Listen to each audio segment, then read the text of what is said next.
persevering, remembrance the only way. I'm not lost without you. For you, I've been away. I want love no more than married before.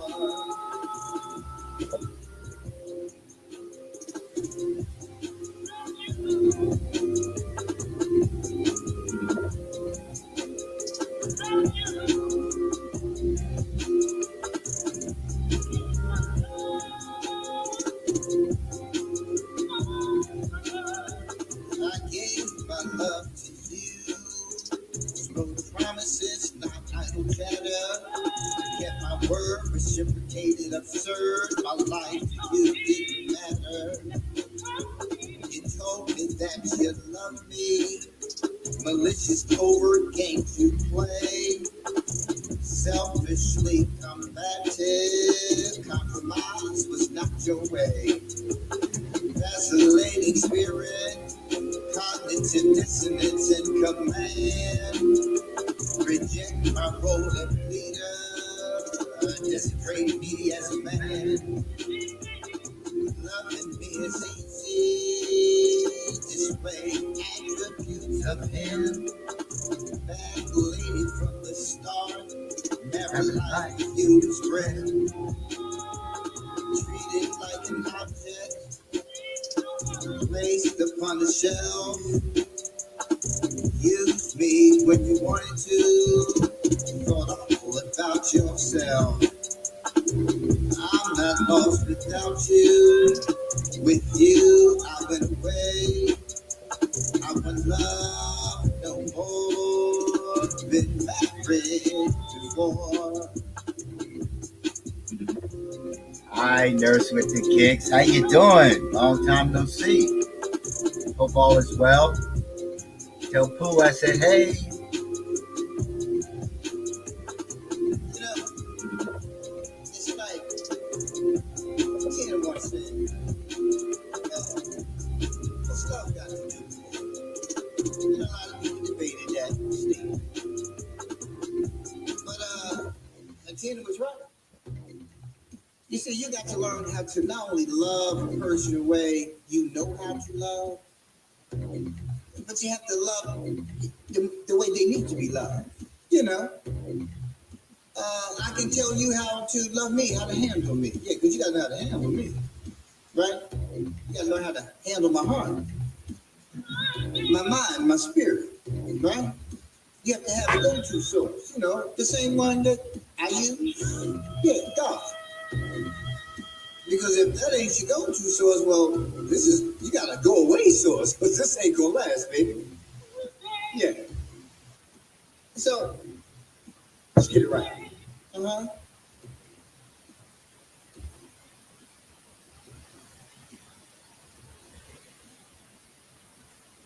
Hey, y'all, what's going on? This is your man, Severe Lean. What's happening? What's popping? So to tell you what's dropped.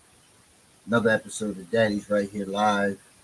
Uh, welcome to another Saturday morning show. Still not really sure what's happening on the other browser that my camera and microphone are no longer connecting like they should. I'm probably going to have to uh, undo everything on that and reset defaults and put it back in. But needless to say, we're live on another browser, and that's what's most important, right? Um, like for those of y'all who don't know, right? I don't celebrate holidays. I recognize its significance to individuals, who are close to me, in the sense that I acknowledge, I gift them, and because you do that doesn't mean that you are ascribing to a particular thing. This is something that's important to the other person, right? Everything's not always about you. It isn't. So when you have people in your life, who recognize, Mother's Day, Father's Day, Valentine's Day, Christmas, so on and so forth come along, um, It's a matter of thinking about them, the fondness you have for them, the relationship that you have with them, and making a contribution to their happiness. Right? That's what makes them happy. That's what they recognize. To turn into a Scrooge of a sort, because you don't recognize a particular thing, is totally offensive and it's dismissive of what's just it's important to them. Um, so, anywho, this past Mother's Day, I called my mother and never called her on Mother's Day. She doesn't look for it because she too thinks in the same line that I do that the holidays is something that were put in place, as an economic ploy to get more money from us, right? Mother's Day is every day, Father's Day is every day. If you love someone, they should be your Valentine every day, and so on and so forth, right? So I called her and I was telling her, how everything that I do in my life today, and not just today as far as this day, but after I shook off the boy and I shook off some of the boyish ways and irresponsible ways in my life, that I got back on track and I started living my life, based on the things. The girls are great. They're yeah, got yeah, the girls are great. I let them know that I saw you, and not tell them, you said hey. Uh, but I was telling her how everything that I have learned from her, the things that I rejected early on, as we often do as children, and how significant those things have been to my life, and how the things that I aspire to do in terms of not the specific things, but the intent behind why I do what I do is always a matter of, things that she expected of me, things that she desired for me to achieve as her son. Writing skills, the penmanship was very important in our household, how we talked in the household, like using the word ain't. I mean, we got popped so many times for saying ain't. And now it's a popularized word, and I couldn't wait to use it once I got out of our household. Not that ain't fair, mom. So. But those things that she was teaching us as we were coming up are, for me, just as important today at 63 as they were at 6 and 3. You know, and and I just, for some reason, it was on my spirit that I needed to call her because um, my mother's up there in age now, and we don't speak often, but we speak on a regular basis. Every so often I shoot her a picture, of my daughter. Yes, I have a 2-year-old now, so don't laugh too loud, nurse with the case. But yeah, I have a 2-year-old now, and and making sure that she's able to keep the thumb on the pulse of that blessing. Um, so it was just on my spirit, and I called her, and and I say all this to say that a lot of things that we are given by our caretakers, whether it's your parents, grandparents, or another family member, who has stepped in um, and took on the responsibility of guiding us into adulthood. Um, we often like don't say it enough that what you taught me is significant because we don't look into ourselves in the capacity, whereas there's a core to our learnings, there's a core of who we are today, how we act, how we respond to things, how we react to certain things, good, bad, and indifferent. We have to look at all of it because they only could give what they had to give as parents. Uh, and as time has gone on, there have been more resources available, for parents, for individuals to work through those difficulties. As kids, we think we know every damn thing. We want to tell the parent how to parent us, and they've never parented before. They haven't even gotten to the point of life of even understanding what purpose looks like for them. So The call went really well. She was appreciative of the call, but again, we shared the same thinking that, yeah, it's the holiday just ain't the time to recognize. The time to recognize those things is always, always. We tend to latch on to the negative things that we got out of the childhood experience, and that's what we ride on. For some reason, we just ride on the negativity, and it causes divide and dissension between us and our parents. And if it wasn't for our parents, we would not be here. And some say, well, I wish I wasn't. I wish, a whole lot of things that you really don't wish. But today's show is on beating ourselves up. Why do we beat ourselves up? We're the harshest critics of ourselves. The harshest critics. We sit down after certain things happen and we just relive it over and over and over again in our minds, and it weighs on our spirit and it changes us. It helps us. It causes us, not helps. It causes us to deviate from the course that we were traveling. And that's some of the difficulty in life when we surround ourselves with certain people, people who don't have our best interests at heart, people who are just in our circle because we're doing some of the same things often. That there's some form of relating, some form of identifying with one another, and they're in our circle for that very reason. But then, as we begin to grow within ourselves, we often get stunned by those very people in our circle because they're not going to they're not doing anything.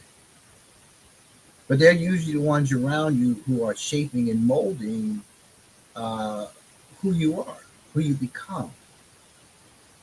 And then years later, you realize that, but now you have to unshape your thinking. You have to reshape your thinking. You have to look at yourself in a different light. And everybody has a light on. Everybody has a light on. Everybody wants to give you an opinion about what it is that they think you should do with your life. And you begin to ponder that thought. And the more significant that person is to you in your life, right? The more you ponder, the more you question yourself, the more you question your own motives, your own intentions. Because somebody said, "Nah, you shouldn't do that. It's not going to be good for you. It's not going to be any benefit for you. It's not going to do anything for you. So, don't. Now you need to stop seeing him. Now you need to stop messing around with her. No, she ain't no good for you. He ain't no good for you." You hear all those kind of things, all those kind of opinions. And when you're sure about it, you enter into it, and then along the way, you start thinking differently because somebody said something else. And those are usually people closest to you. They're usually the people closest to you.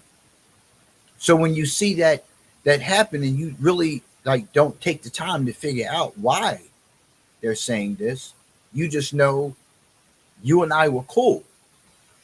So whatever you say to me, I'm going to take it with more than a grain of salt. But what comes from you within yourself about where you want to go is only worthy of the size of a grain of salt. Just look at that. Why is it what other people say so important to you? Why is what other people say about you more important than what you think about yourself? And then when you begin to think about yourself more, you get criticized for that because then you're told that you're selfish. Then you're told that you're arrogant. Then you're told that you're hard headed. Right? You're told all these other things. So whatever direction you're going in, somebody always has something to say. And they will always have something to say. I think Montel Williams said it best when he said that, when you enter into these venues where you're in the forefront, people have the worst intentions towards you. You could be doing really well. Their job is to tear you down. Their job is to find fault, to find flaws within you and destroy you. No matter how many people that you help, no matter how many good things that you do, somebody is always looking for what you said or did to be wrong. You get picked apart.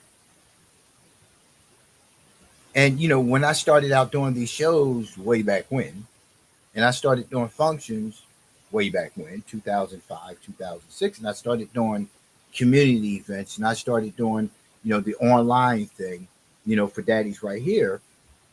I was met with a lot of criticism and I was met with a lot of support, but more criticism than support. And a lot of the criticism came from the very people who I was inviting to partake in what it is that I was doing. I was doing. Yeah. The very people who I, allowed to come and partake in the event who, were presenters because listen, Daddy's Right Here can't get everybody. So regardless of whether you did the same services or not, it didn't matter.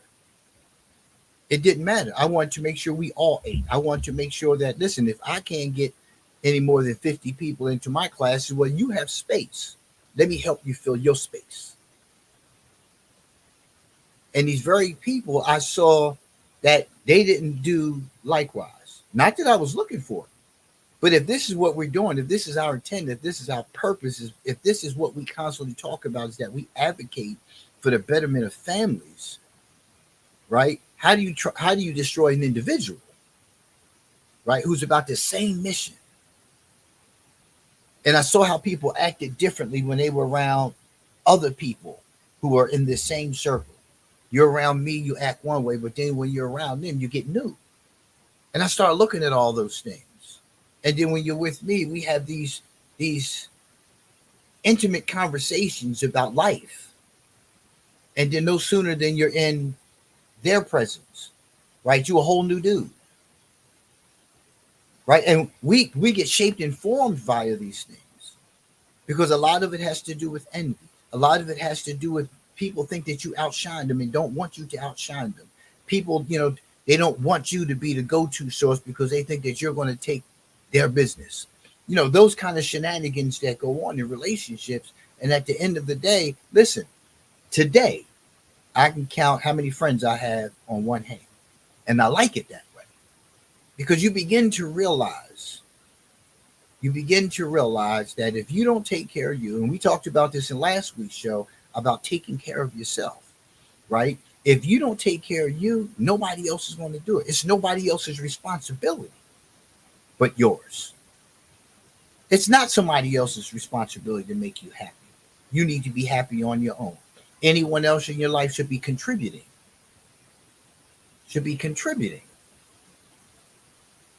Adding on to, enhancing. That person is not responsible for your total joy and happiness, right? People have their own stuff. They're stuck in their own stuff and they don't want to come out of that stuff. And they want to bring you into that stuff because that's where they're complacent. That's where they're comfortable at. And until you understand that, you're going to keep finding yourself stagnant. You're going to keep finding yourself at a crossroads as to whether I continue to listen to my friends. I continue to listen to those people who really mean me no good, but want to see me in that same space so they can project themselves ahead and then look back at you and be like, yo, you still doing that? You ain't got no. So a lot of these people, their businesses are at the same position. They haven't grown. They haven't gotten more customers. They haven't spread their wings. They're comfortable just because of the fact that I know so-and-so. This so-and-so is a mover and shaker. So therefore I know them. Yeah, that's all you do is know them. You know them. Go back in there. Go back in there on the bed. All you do is know them. But because you riding on their coattails, you think that they're going to do something for you. So you're really a user. You really have no drive and no purpose of your own, that you have to ride on somebody else's coattail and you have to desecrate somebody else's humanity because they don't know these people. You need to know these people in order for you to flourish. And because I'm associated with these people, I flourish. Why do you need them for you to flourish? I don't need anybody to help me flourish. I do it on my own. People look at how many likes they get. They look at how many viewers they have. They look at how many subscribers they have. I don't look at any of those things. I look at them as an analysis, right? As to what I need to do or can do more of, right? I'm on numerous platforms, right? And I've been doing it for a while. So no, I don't have no K behind. Well, I have 1,000 on YouTube, but I don't have like 10, 20, 30,000 followers. I'm not looking for that. If that happens, that's great.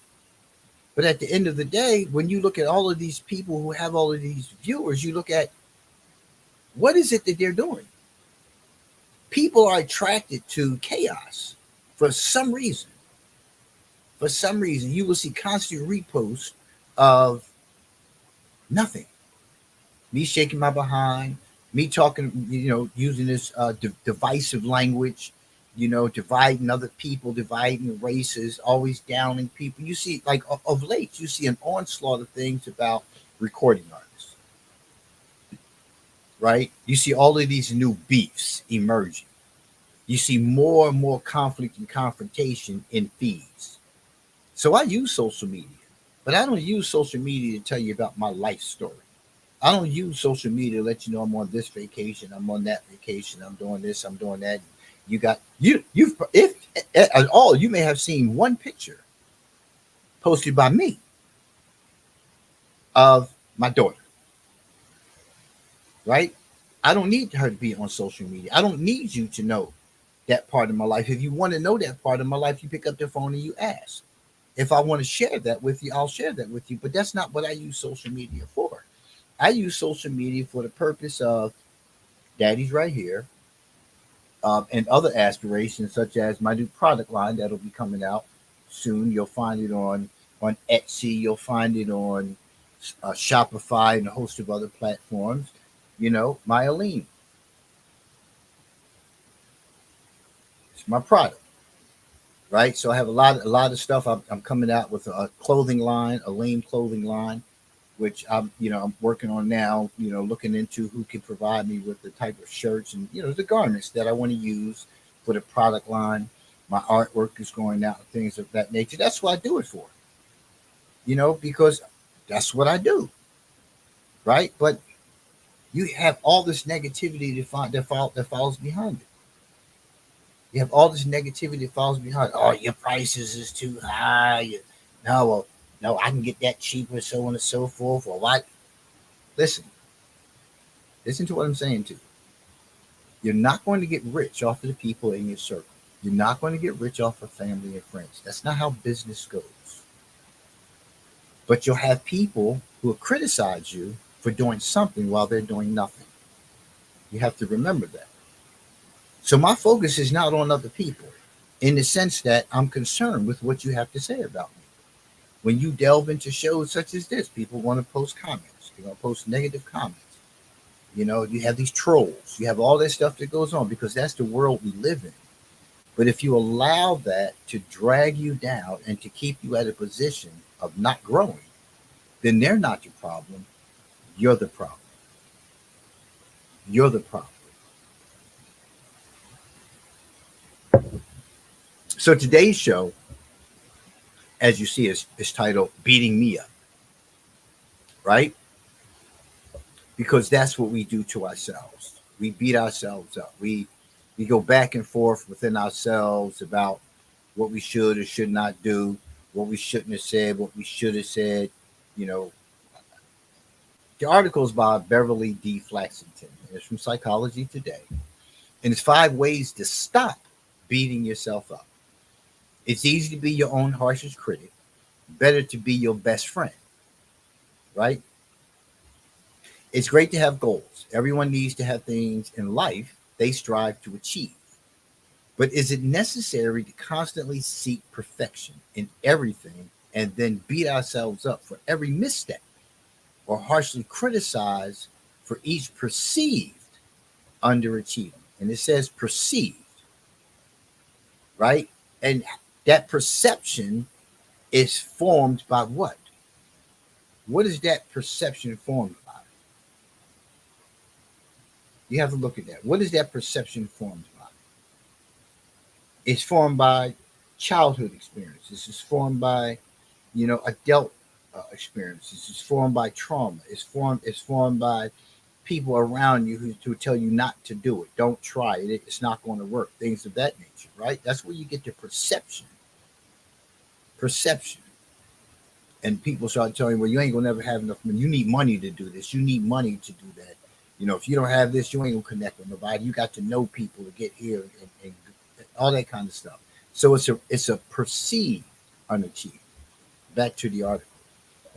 In healthy doses, self-critique can be helpful through introspection. Introspection. We find new ways to improve, better connect with others, and become more self-aware and humane. However, nothing is good when done or taken in excess, especially self-criticism. The repeated effects of this practice are detrimental. Instead of helping you reach your goals or become a better version of yourself, self-criticism belittles you and erodes your peace of mind. Right? So where does it come from? Self-bullying arises from lack of compassion and kindness towards oneself. It is often engendered by painful childhood experiences that left a child with emotional scars.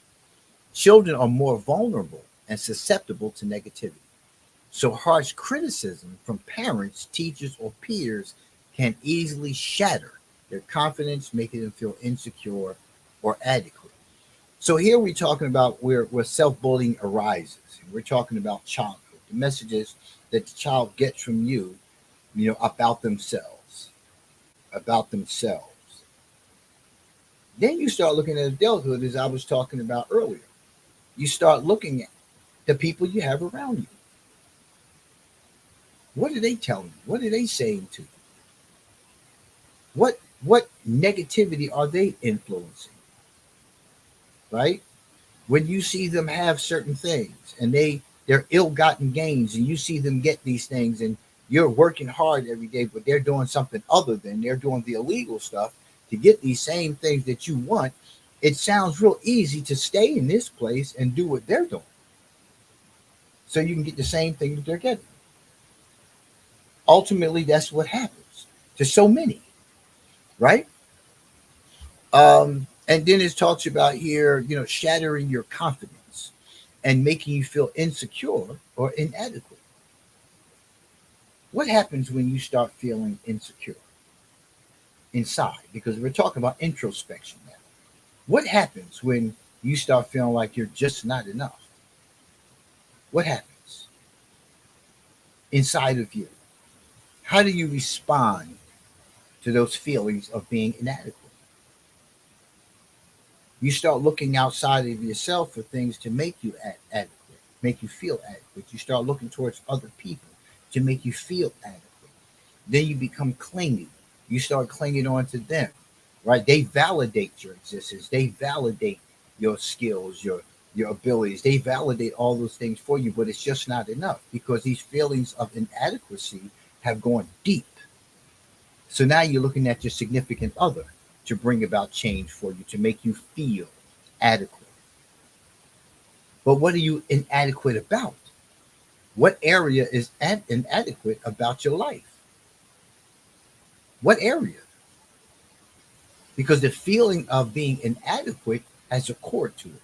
And like it says here, it goes back to childhood.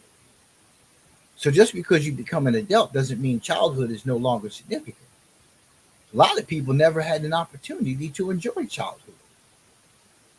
Yeah. They get taught adult-like things. They be given adult-like responsibilities. Right? They be permitted to do things that they shouldn't be doing outside of the parameters of being a child.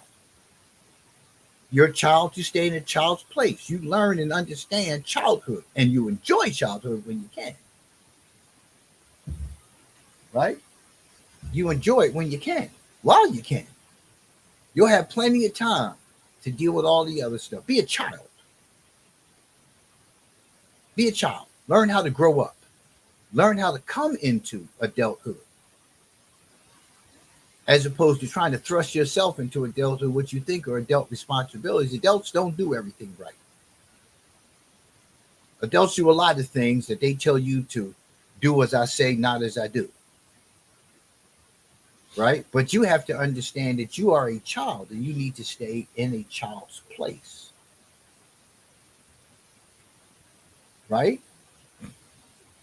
The desire, back to the article, the desire to avoid others' criticism in the future prods us to set criteria and standards for ourselves and conditions us to think that we need to be perfect and we need to be better than others in order to be loved and appreciated.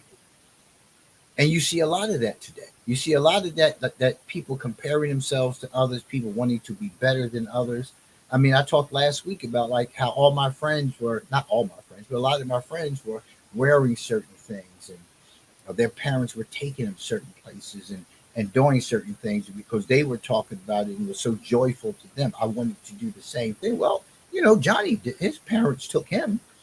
They bought him this. His parents bought you, and you start falling prey to that thinking, and then you lack appreciation for what it is that you're getting. There's no gratitude because if you don't have what others have, then your parents just aren't good parents. Your caretaker is just not a good caretaker, right? Because they're not getting you what you think you should have because others have it. So when I got that first pair of kids back in 1970, I think 72, 73, I got a pair of kids. My mother went to Saks Fifth Avenue, right? Saks back then was like the Gucci shop, right? And they had Gucci there too, but it was just that's what it was like with Saks Fifth Avenue back in the 70s, right? She brought home this box of kids, and I was so happy, and I had them, and she said, "Okay, these are school sneakers. You only wear them to school. You don't wear them outside to play. You come home from school, you change into your play clothes," which is how we were taught. You don't play in your school clothes. I'm not going to keep buying you school clothes that you wear outside to play in, right? So she bought them, and first chance I got, man, I came home from school. I did not want to take them things off. She came home from work. She saw them sneakers. Man, she whooped my behind because they were filthy. I was playing in the field across the street, playing baseball and stuff in them. They had all green from the grass and dirt from, sliding to the bases and stuff, playing baseball. She whooped my behind, right? And not saying in that moment that I totally learned, the significance of, being grateful for what it was that I had, but I began to see, that the things that she gave us because that's what she could afford to do. That she prioritized other things like heat, gas, electric, food, clothing. That even though I got the sneakers from the same store we went and bought our groceries from, right? I had sneakers. Some didn't have sneakers. Some came to school with holes in their clothes. I didn't have holes in my clothes. So I began to see those kind of things, right? And I began to learn that, I was doing things and learning to do things from my Uncle Frank as far as exterminating, uh, how to clean the house, wiping down the woodworks and all those kind of things. So I felt like I was doing a good job because, after we do it, it gets checked. Okay, good job. So my feelings of being inadequate in that area, right, of work ethic was good. Now then it was the inadequacy that I felt with girls, that was a different area because I was a real shy kid. I'm still shy. But I was real shy, so I didn't know how to like reach out and what's up, girl? I learned that later on in the years, but still the feelings of inadequacy was there. Anytime, they were non-responsive or I was rejected, when I approached girls. But it's different areas where people feel inadequate, and you really don't know where that area is because we overcompensate. We overcompensate in different areas. So nobody wants to be told that they're insecure, um, but you're actually insecure. You're actually trying to keep a person from going outside of the relationship when you can't. There's nothing you can do about that. There's nothing you can do about somebody who wants to go and be with somebody else, who wants to go outside the relationship. Nothing you can do about that. You see them gravitating more towards other people, more towards your friends and things like that, and you begin to feel like you're just not worthy. So you're criticizing yourself, and all those childhood things that came up. Um, you kind of press them down and think that it's not relative to those childhood events, that it's more relative to the what's happening right now, and you blame this person, you begin to act towards this person, which is something that adds towards relationship failure, because instead of having a conversation and being true about how you feel and not how that person makes you feel, but you do this and I begin to feel that, and it has nothing to do with you, it has everything to do with me, because I'm the one who's feeling inadequate, and you're not even aware of it. But you see my insecurities play out in a variety of ways, so it's obvious to you that I'm insecure, but I would never tell you I'm insecure. I will label it something else and still identify you as being the problem, not me. And then there are some who just beat themselves up over and over again because they take ownership for somebody else's stuff. Because this person over here is inadequate, this other person is insecure, but they cover it up, they mask it with something else. They overcompensate in another area. They're good talkers, they talk louder, so therefore they're intimidating, therefore you can't approach their inadequacies and their insecurities because they're making you feel like you can't say anything to them.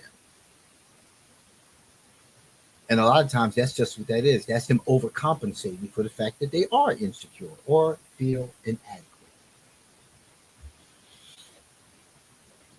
Back to the article. The desire to avoid others' criticism in the future prods us to set criteria and standards. That's what you have to set standards for yourself. What are you willing to accept? Do you want people around you who are always, hey, Samaki, salam, sister? Are you willing to accept somebody who's around you who's always talking negative about you, who's always commenting on your weight, who's always commenting on the relationships that you selected, who's always commenting on the job that you have and how you need to move up, how you need to, get more than a high school diploma. High school diploma is nothing. This is all you're ever going to have. Do you want people around you like that? So why do you have them around you when that's all they bring, which is all they're bringing every day, on and on and on? And what are they doing with their lives? Friday to Sunday morning, clubbing, having a good time, keying, breaking bread with all the wrong people, doing all the wrong things, then back to work on Monday for those who work. But their relationship is a mess, their household is a mess, not physically in the mess, just spiritually. Their life is full of chaos. And what do you think you're going to draw from them? What can you draw from a person whose life is full of chaos? Oh, well, we cool. I'm looking out for him. I'm looking out for her. She needs somebody to talk to. No, she doesn't. No, he doesn't. If they wanted somebody to talk to, they just sought out the person to have the conversation with. You keep seeking out the conversation. They don't. They're good where they're at. They're good where they're at. You can't save anybody. You're having a hard time saving yourself. Back to the article. Perfectionism, in its positive form, can help us be more successful, but the negative or self critical form actually impedes our progress. Negative self talk and worrying about what others would say can zap the energy needed to become a better you. The results of 5 psychological studies demonstrated a consistent pattern of negative relationship between self criticism and goal progress. Participants reported significantly less progress towards goals when they ranked higher in self criticism. A positive relationship between self oriented perfectionism and goal progress was also established. When self criticism was controlled, participants reportedly significant participants reported significantly more goal progress. Mouth is a little dry. Doing a whole lot of talking here. But check the cup. Be available soon. Check the cup. Look for the lean products. Nobody is perfect. And even the best and brightest of us make mistakes. Instead of dwelling on failures, learn from them, and move on. A failure is learning what doesn't work. Period. But we've learned to attach something devastatingly negative to the word failure. Jump shots. How many times do you think a basketball player stood at the foul line, shooting foul lines? They start off the season 20% in their first season. Season 4, season 3, they're at 67%. They're improving in other areas, but still that foul shot. How many times do you think Steph Curry shot that 3-pointer? How many times do you think he shot it over and over and over and over again? Where he can almost do it with his eyes closed. I think he shot it a couple times with his eyes closed in jest. But at each time he missed, what if he had started feeling inadequate every time he missed? How good would he be today with the 3-point shot? How good would he be? I'm sorry, how great. Soulmate manifesting 16. I am good. How are you today? So you have to look at perfectionism is not the goal. Betterment is. Perfectionism can drive you nuts. Really can. I'm very hard on myself. Very hard on myself. I watch every show, right? After I do this show, I will watch this show. I will watch my body language. I will look at, how I was speaking. Was I enunciating? I have an overbite, so, did my stops sound like stop, or did it sound like stop? So I look at all of those things about myself. I look at the shirt. You see me now. I'm always straightening the shirt out. So it's a matter of I'm always attentive to those kind of things. And I do have this. It's not perfectionism, but I'm very orderly. Like I'm always checking my clothing, making sure my belt buckles lined up where it's supposed to be, making sure my shoes, my pants are not over the shoes. And those are the things that I got from childhood. That came from childhood. It didn't come from some bright idea that I had. These are the things my mother was teaching me as a child. Take your elbows off the table while you're eating. Sit up to the table. Chew with your mouth closed. Don't sit there and smack your food. Um, Say yes, no, not yeah. All those kind of things. I even look at how many times I say right. I took a public speaking class while I was in my associate's level program, and that's where I learned that. I learned how you don't always have to keep words coming out of your mouth when you're presenting information to somebody. You can just pause, looking up, looking to what it is that you have that you're presenting. If it's a lecture, looking up, making eye contact with people, right? Recalling some of the sentences, and yet you don't always have to be looking down at the paper. In particular words, you say how you enunciate them, how you deliver the content. I look at all of those things. Am I being clear? Did I ramble? Was I on task? Was I on topic? Did I get off topic? How many times did I get off topic? Those are the things that I look at when I do the shows. When my music, the music came out how many 2 years ago. So I still listen to my music over and over again and find ways to improve. So I see the improvements in my delivery, the voice delivery, the track mix. I look at all of those things. I look at all those things, and I learn from it. And then when I do the next track, when I drop the next single, which there will be one coming in the probably end of June, early July, I'll be putting out another single. So I just continue to work on areas of my life when I have interactions with people, and I feel like it should have went another way. I look at over and over again. If I have a negative interaction with somebody, I really beat myself up then because I'm not a negative person. I'm not a person, who seeks to have conflict or confrontation with people.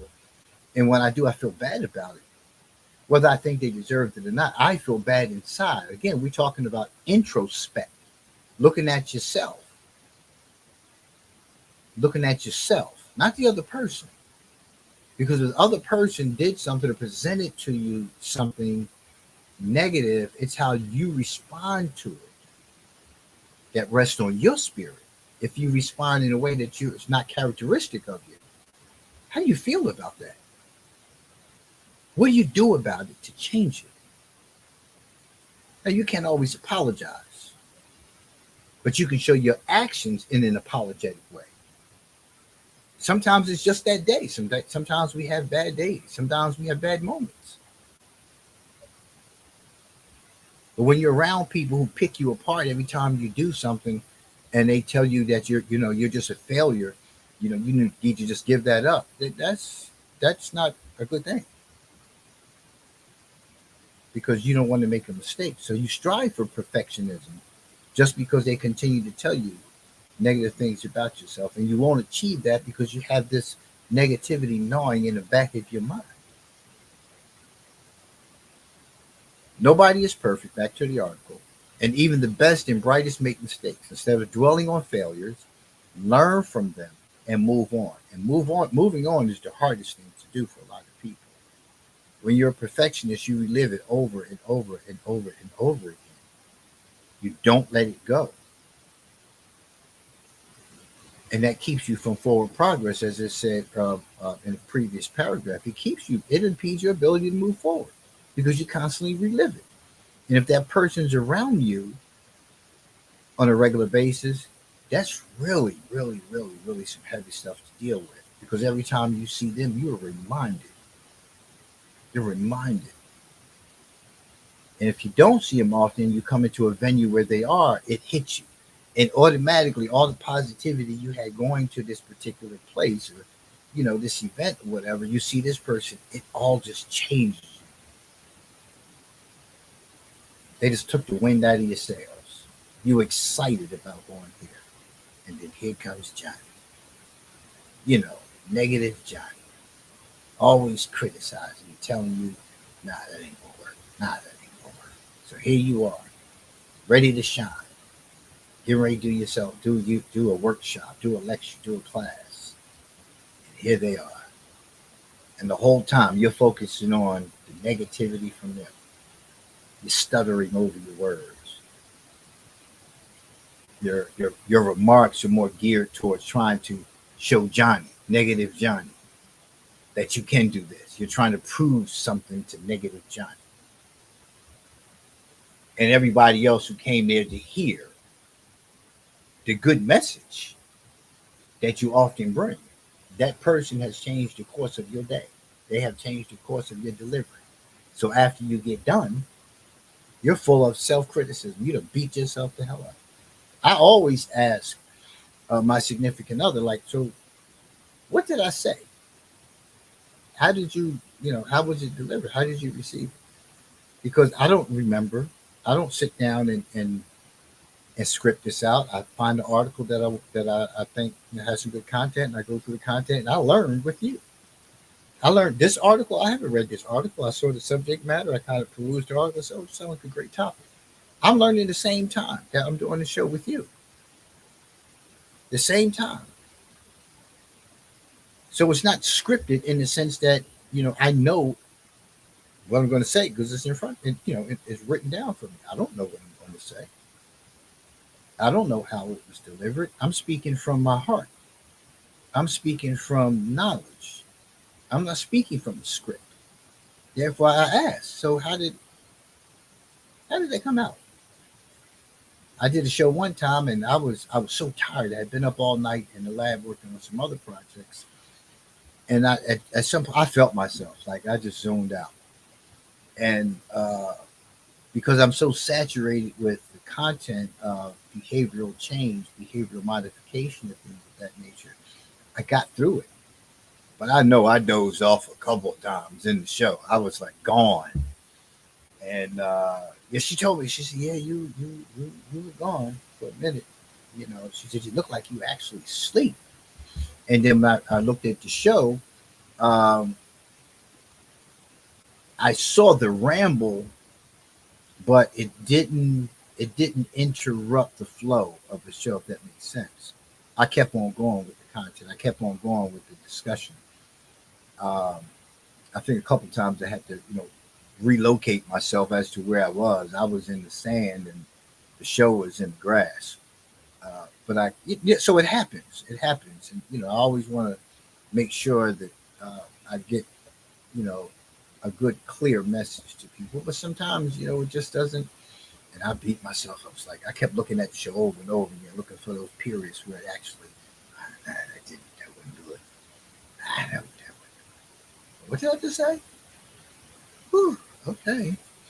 Uh, Number one, to bring this about, uh, change, and how we, make that difference. Make a conscious effort to stop putting yourself down. Now, the only way you can make a conscious effort to stop putting yourself down is become conscious of yourself. If you're not conscious of yourself, then this is going to be hard right here from the start. A lot of people are not conscious of themselves. A lot of people think they know themselves.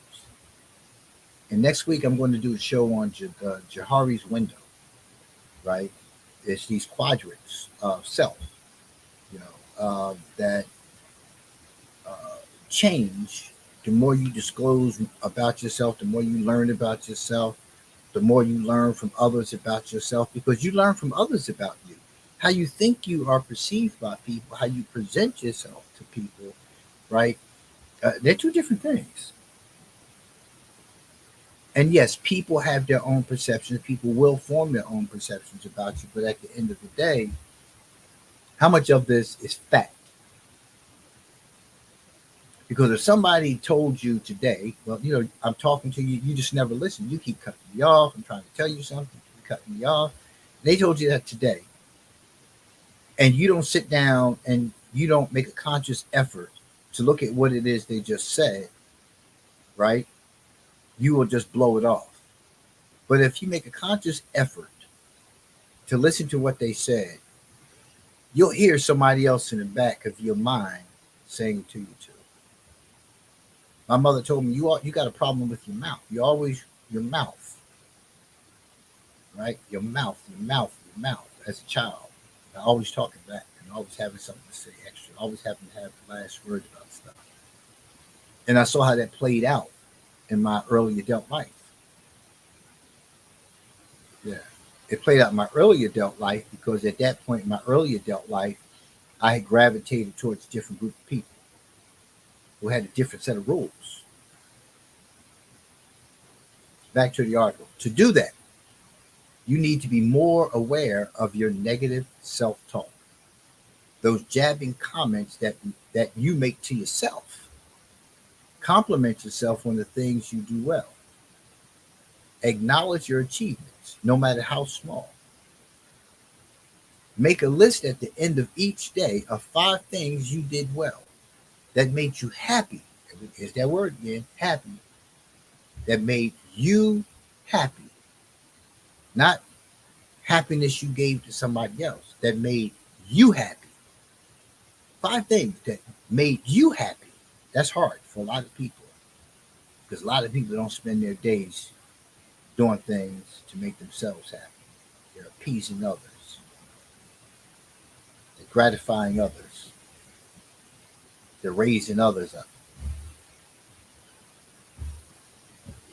Make a list at the end of each day of 5 things you did well that made you happy or that you were proud of doing. That you were proud of doing. Like today, you didn't put your hands on anybody. You didn't cuss anybody out today. You didn't go on social media with negativity. You didn't troll anybody today. You weren't disrespectful to somebody today. Right? You should be proud of yourself. And people will say things like, well, you shouldn't be acting that way anyway. Again, here it comes. Now they say that to you, you start beating yourself up. Yeah, I shouldn't be acting that way. I'm an adult. I shouldn't be acting that way. I'm better than that. I shouldn't be acting that way. So you can't even be proud of yourself for a minute because somebody's right there to tell you you shouldn't be doing that anyway. But what are you telling yourself? Why is what they say so important? Why do you give credence to what other people say about you? That's some childhood stuff that you have to look at. It's some childhood stuff you have to look at. As children, we're taught to what? Tell the truth. What happens when you tell the truth? Same damn consequence if you lie. So you have to make the decision within yourself how you want to handle this. How you want to handle it. And sometimes you have to speak up. Sometimes you have to set that boundary and let people know, hold, wait. How can I do something that you say I'm supposed to do when I was never taught to do it? And now I've become conscious of it because this is this conscious analysis that we're conducting ourselves. Now that I'm conscious of it, right? I'm proud of myself when I don't act that way. I'm proud of myself when I don't do that. You understand? You seeing where this is going? So look at who's around you, look at what it is they're saying to you, and look at your efforts of being conscious of change, and look at how they deal with your change. They want you to be unconscious in many ways. That's why you're my friend. As long as you're unconscious and I'm conscious, I can remind you of your unconsciousness. And I'm not saying all friends do that. I'm saying if you have people around you like that, if they're not uplifting when they come out of their mouth, you need to remove them from your circle. Write these down and then read them to yourself out loud, if possible, before you go to bed. This won't eliminate all negative thinking, but if you can tip the scales toward positive, it will keep your energy up. That's your responsibility. It's not somebody else's responsibility. And too many people rely upon their significant others to give that to them. That's your responsibility. I can't make you happy. Period. If you are unhappy, you are unhappy. Don't blame that on me. Don't look to me to make you happy. Because I'm not going to do that. I'm not going to make you happy. I'm not going to exhaust myself trying to give you something that you're responsible to get yourself. Got the t-shirt. Did that already. You can't take somebody away from a place that they choose to be. You can't. You can tell a person over and over and over again, yo, you don't. That's where they want to be. Believe what I tell you. They shows you their hand. Believe it. Number 2, practice kindness towards yourself. Being kind to yourself is just as important as being kind to others. Here's a rule. Things that you would never say to your loved ones, either out of consideration or for the fear that you might offend them, should never be said to yourself. Imagine the amount of suffering it will cause. Hold on a minute.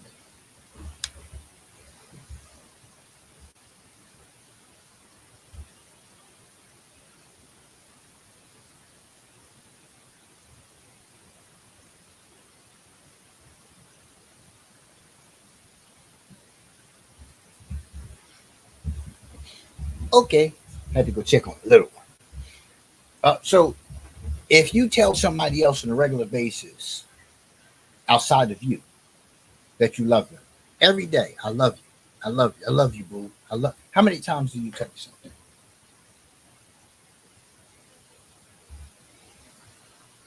How many? How many times do you wake up and you know, Severe, I love you. You'll thank God. You'll tell God you love Him. You tell the kids you love them. You tell the significant other you love them. You're always telling somebody else how much you love them. How many times do you tell yourself that? How many times do you say, you know what? Take you on a date tonight.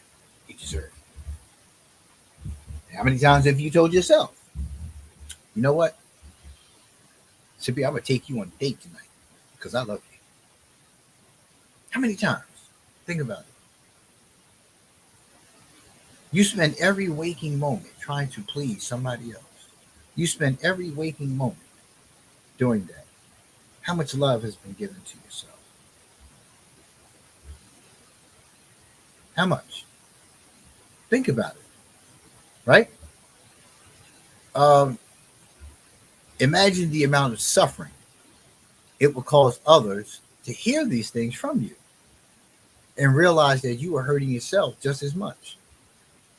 To quote from an old song by Helen Reddy, I'm not going to go to the Helen Reddy song. I've listened to Helen Reddy, but number three, stop comparing yourself to others. There's always going to be someone better than you at something. Appreciate that. I can't swim, right? But when I go, out with the family, I'm out with other people, I'm at a pool party and stuff like that, or I'm at the beach, I'm not looking at those people talking about, I wish I could swim. No, the hell I don't. I've had dreams about it, but I'm not caught up in the fact that this person is out swimming. I admire the fact that they can swim. Like, one of these days, I just jump in the water and start. Tommy, what are you doing? What's happening back there? Well, why are you? Well, okay, well, I'm online. You know that. Why are you back and forth?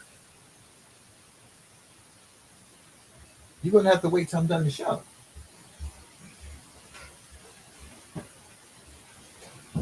So it's a matter of looking at uh, when you keep comparing yourself to other people. How does that play out? Right? How does that play out? And I talked to you earlier about my friends around me as a child and me putting on my sneakers because I want them to know I have these sneakers.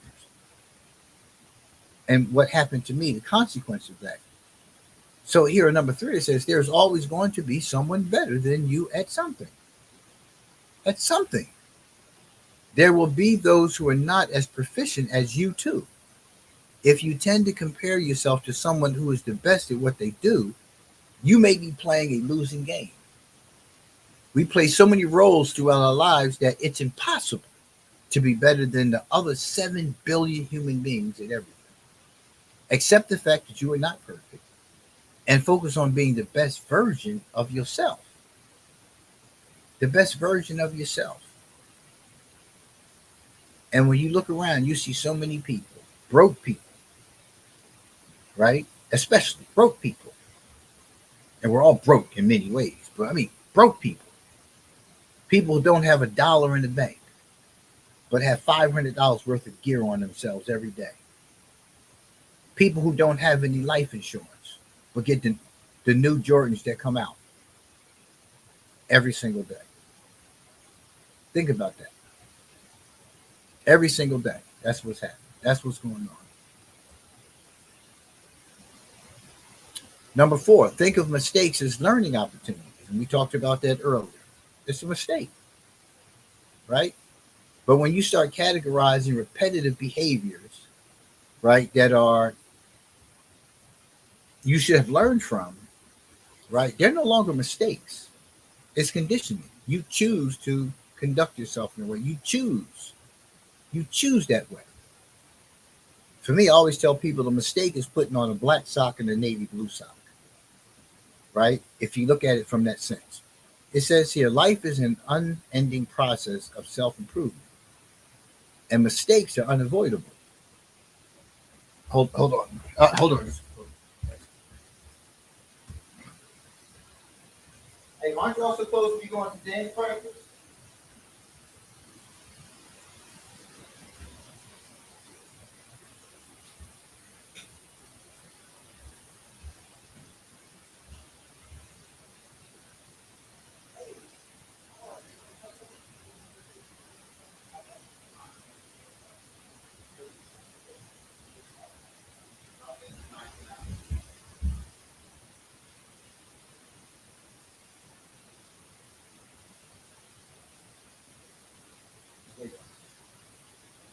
Well, let's go. Amari up? All right, let's go. Go downstairs and turn the TV on for me. You should have to brush yourself before I went online. I just no, your mom's not here. You go ahead. Let's do what you got to do. Go downstairs and say good morning. So think of mistakes as learning opportunities, right? And it says here that life is an unending process of self improvement, and mistakes are unavoidable, right? It truly is a journey, and just like the longest road trip would involve some mistaken turns, so does your life. You have many great qualities and many areas for improvement. See those mistakes as opportunities. They show you what you need to work on to become the best you can be, right? And oftentimes, what happens is we're not learning from what it is that we just did. We do it, we beat ourselves up about it, or we allow others to beat us up about it. And then we leave it there. We leave it on the table. We don't move on. We absorb it, we internalize it, and then we don't take that self-analysis that's necessary for personal growth and development. We don't do it. We don't do it. It's an opportunity for you to learn. It's not an opportunity for you to beat yourself up some more. That's why it leaves you stagnant. And again, you have to look at the people around you. When you have people around you who are achieving things, they can tell you that. Well, listen, I tried it this way and it didn't work. So this is what I did to improve. But when you have people around you who just simply say, yo, man, it's just a trend right now. It's not going to last long. Now, you don't have enough money to do this. You don't have enough money to do that. Well, why do you go to them? You should have went to so-and-so for this. If you don't take a risk and go out and try something on your own, you're going to always have somebody telling you what it should have, could have. You should have did this.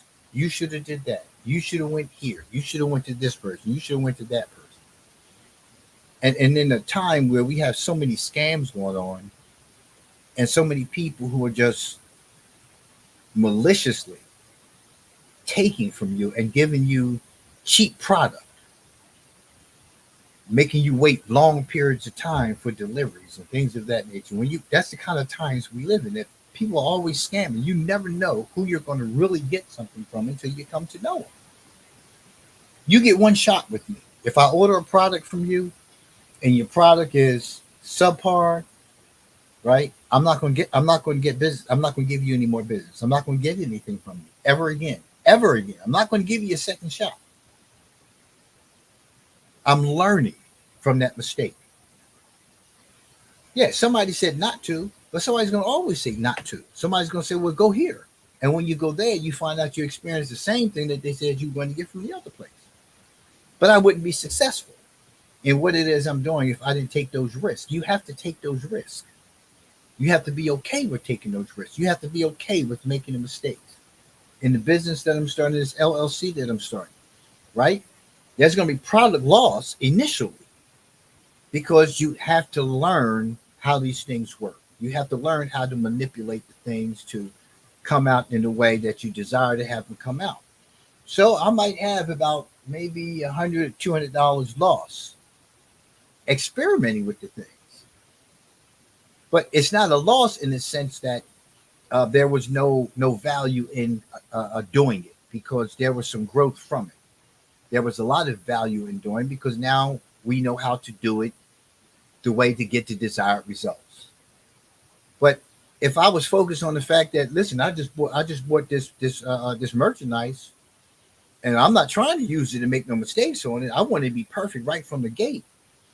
Then I wouldn't be going anywhere. I wouldn't be achieving anything. If I didn't order product from different companies, I wouldn't know what product I want to use. I wouldn't know what product is the better product for me. If you don't go out there and try something, how do you want to know whether it works or not? If you don't go out there and try it. And if it doesn't work, what did you learn? What doesn't work? And again, it's that word failure that people often, take in a negative sense because that's what keeps being presented to you. You're a failure. That's a failure. That's a failure. This is a failure. All these things are failures. All these things are failures. and you just don't want to do it anymore. You think if somebody would have told me, well, yeah, somebody did tell me, but so when I first started putting music out, hell, I'm no singer. I'm not an artist in that sense that I can jump right out and be Biggie. I'm not that. I'm not that skilled at doing it, but I know music. So I started putting beats together. I started manipulating beats. I started learning how to, manipulate tracks and put this together and that together because I can hear. I was a DJ for some years, so and I've been around music, doing sound and lighting, so I know those things. I started writing. I can write. I write great lyrics. Right? They have meaning to them. There's some significance in them, but it's not in alignment with everybody is listening to, but somebody's listening to it. Somebody's listening to it, right? But the first person who said, "Yo, that stuff is whack," just like, I mean, whack in the negative sense. You know, I had one dude got on there and told me, "Yo, man, you sound like a yeah, old drunk or something like that." I blocked him because first of all, I hadn't even talked to dude for years, and you want to jump on social media or make a remark like that? What's your intention? So he got blocked. He didn't got blocked. He didn't get blocked for the remark. He got blocked for the simple fact that he made your remark, and he didn't even say, "Bro, how you doing? How you been?" And him and I, had have interacted in business, through some time. And hell, I never, whatever gave you the idea that you can have that kind of dialogue with me, So, but you get that. But if I would have bailed out because somebody who I looked at as, in an admirable way, because he does production, he's into the whole music thing, and like you couldn't say, "Hey, bro, like that's good." You knew I was starting out. You knew I was starting out, right? And you couldn't say something uplifting. Yeah, bro. Or give me some feedback. Hey, listen, DM me feedback. Hey, listen. So try a little bit of this. Try to fall back on that. Add a little more of this. Take away a little more of this. That give me some suggestions. But he came out like, nah, that's whack, man. And he did the backdoor kind of stuff, like everybody's stuff ain't this, that, and the other. Like, dude, you still in the basement. You still in the basement. You don't have no thousands of dollars worth of equipment. You ain't got no big deck sitting in front of you. I got probably more than what he got. Right? But, he just knows some people. He's just done more. Okay, that's great. Teach me how to do that. Teach me how to do more. Teach me how to enhance those things that I'm doing. It's a learning opportunity. So, okay, so I just cut you off at the knees. Not because of the remarks, but because of, you know, you looking like me and should want for your brother, right, to have as well. But you didn't look at it from that perspective. So I cut that off, right? But that could have been devastating to somebody who was thin skinned, somebody who was like really trying to get out there and tried one more time. Now they'll try no more times because of your mouth, right? It's things like that you have to look at. So the last one is be patient with yourself. It takes time to correct the harmful habits that you have had for most of your life, especially deep rooted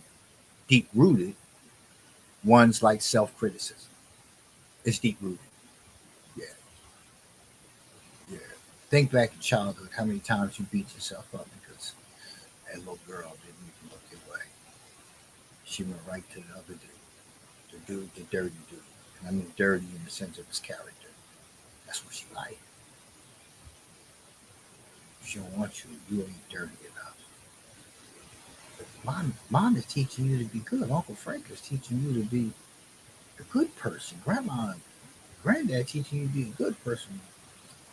Nah, you don't understand, Grandma.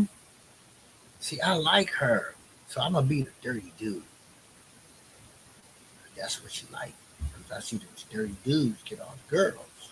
So I'm gonna be dirty. That didn't work out too well. Considerable effort is required to change the way you think and to foster positive self talk to get to the calmer, more reasonable. Reasonable. Listen to the word reasonable. Is it reasonable for you to be at the top of the charts 1 year in? You haven't even set any kind of tone for people to want to listen to you yet. No matter how great you think you are, nobody knows you. The people who've been doing this for years. Just wait in line. Keep doing the work. If it's meant for you, it's meant for you. Everybody can't go backstage and meet uh, Michael Bivins and become the boys to men sensations. It don't happen that way for everybody. Everybody ain't gonna get the opportunity to see Snoop and be able to put this CD in his hand and he listened to it and it's like, yo, that's what's up. Holla at me later. Come see my people. It don't happen that way for everybody. Man. Maybe that's not your destiny. Don't mean that's not something you're gonna stop doing. You get enjoyment of it. I enjoy doing these shows. I enjoy doing videos. I enjoy doing music. I'm not gonna let you take that away from me. Absolutely not. Back to the article. Your life is a work in progress. So commit each day to doing something positive for you. Each day. Not once a week.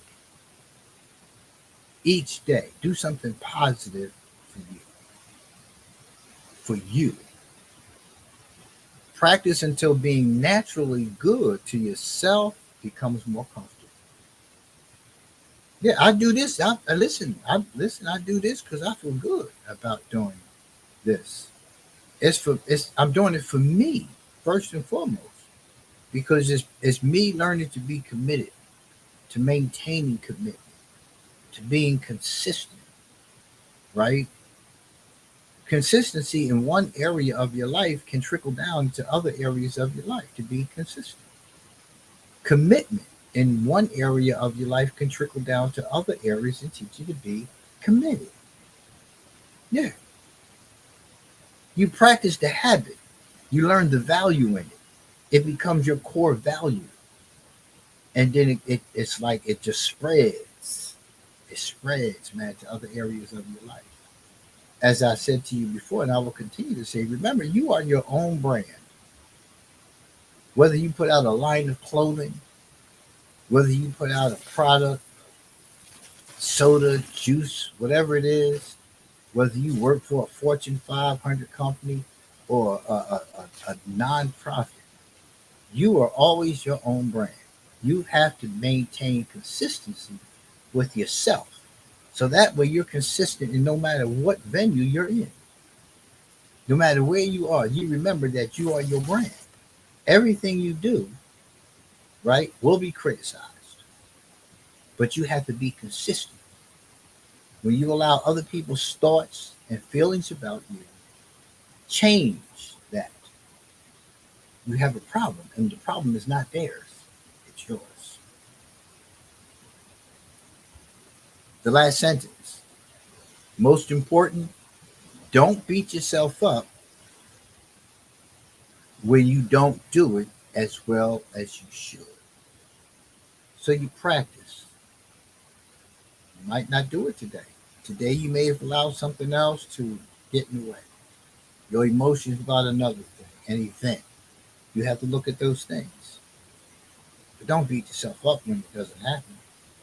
It's just the same thing when I tell people, who are in recovery for drugs. Well, in order to be in recovery, in order to relapse, you have to be in recovery.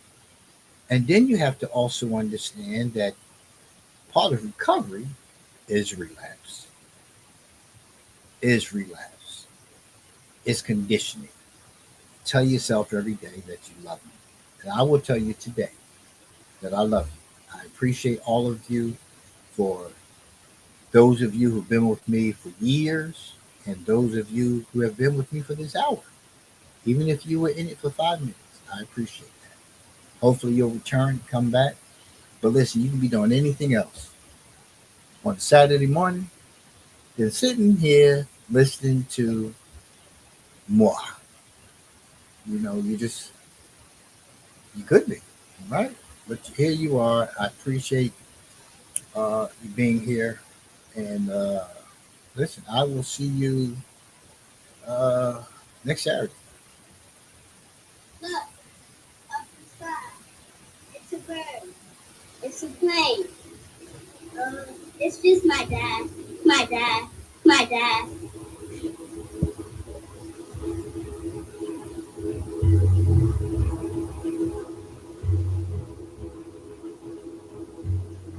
Moving through the street with swagger and he often works two jobs to take care of my need, taking it all in stride. Daddy seldom complains, his emotions so high, all his aches and pains stays up in his head about what must be done, taking no time off. Daddy stays on the run. He's my dad and I love him. With him I have no fear. Because anytime I need him, I know Daddy's right here. Daddy's right here. Daddy seldom gets credit. We don't see all that he does.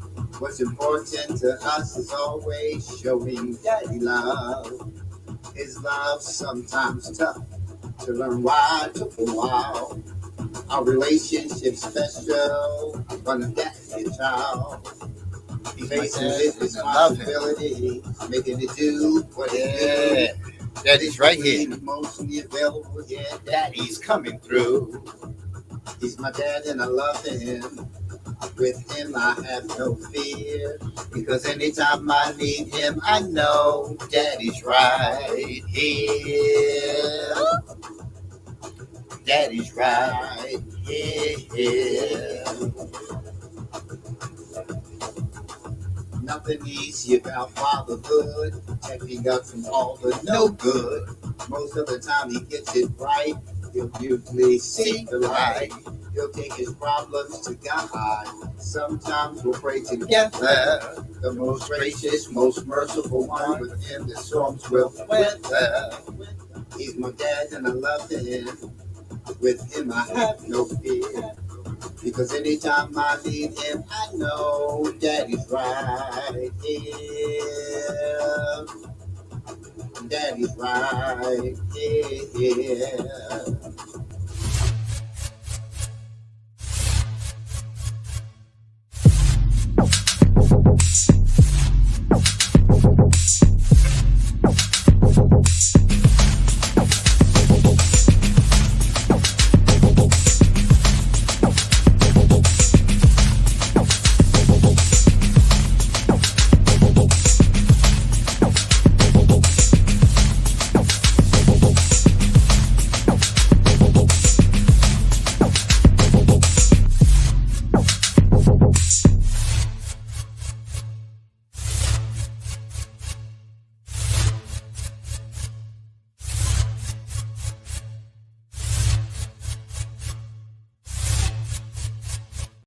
He never rolled with many, he tends to roll alone.